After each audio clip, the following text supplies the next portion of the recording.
Hi hello welcome back to our channel. ఇవాల్టి recipe సిర్రాకు పచ్చడండి.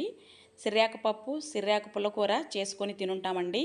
ఈ విధంగా పచ్చడి ఒక్కసారి ట్రై చేసి చూడండి. చాలా అంటే చాలా బాగుంటుందండి. రెసిపీస్ చూసే ముందు ఫస్ట్ టైం మన ఛానల్ చూసేవాళ్ళు ప్లీజ్ సబ్స్క్రైబ్ చేయండి. ముందుగా కడాయి పెట్టుకుని తగినంత ఆయిల్ యాడ్ చేసుకోవాలండి. ఆయిల్ కాస్త హీట్ అయిన తరువాత 2 టేబుల్ స్పూన్ ధనియాలు, 1/2 టేబుల్ స్పూన్ జీలకర్ర యాడ్ చేసుకోవాలండి. ఇది కాస్త వేగిన తరువాత మన స్పైసీకి తగినంత ఎండుమిర్చి యాడ్ చేసుకోవాలండి.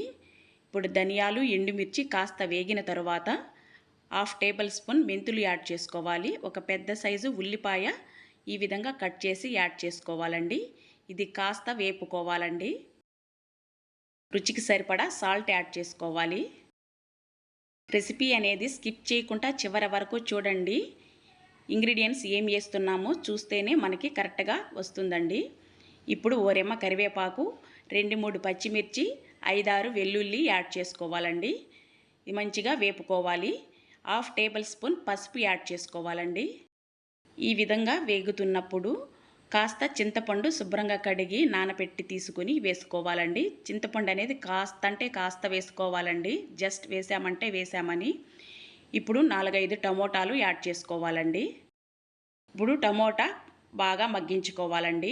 ఈ విధంగా టమోటా మగ్గిన తర్వాత సిర్రాకు అనేది శుభ్రంగా కడిగి తీసుకొని ఈ విధంగా యాడ్ చేసుకొని మొత్తం మిశ్రమాన్ని బాగా కలుపుకోవాలండి. ఫస్ట్ టైం మన ఛానల్ చూసేవాళ్ళు నా రెసిపీ మీకు నచ్చితే తప్పకుండా రెసిపీకి లైక్ చేయండి. మన ఛానల్ని సబ్స్క్రైబ్ చేసి కాస్త సపోర్ట్ ఇవ్వండి. చూడండి, ఈ విధంగా మగ్గిన తరువాత ఒక 1/2 గ్లాస్ వాటర్ అనేది యాడ్ చేసుకోవాలండి. ఇది మరి కాస్త మగ్గించుకోవాలండి. ఈ వాటర్ ఇంకిపోయే వరకు మనం ఈ మిశ్రమాన్ని మగ్గించుకోవాలి. చూడండి, ఈ విధంగా మగ్గిన తరువాత మనం మిక్సీ జార్లో వేసుకోవాలండి.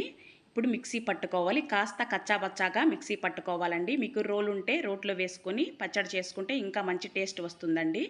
ఇప్పుడు పోపుకి 2 టేబుల్ స్పూన్ ఆయిల్ యాడ్ చేసుకోవాలి. 1/2 టేబుల్ స్పూన్ ఆవాలు యాడ్ చేసుకోవాలి.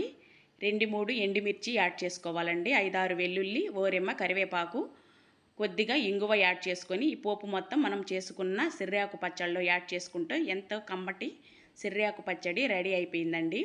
వేడి వేడి రైస్లో చాలా అంటే చాలా బాగుంటుందండి. నా రెసిపీ మీకు నచ్చితే తప్పకుండా ఛానల్ని సబ్స్క్రైబ్ చేసుకోండి friends. Thank you for watching.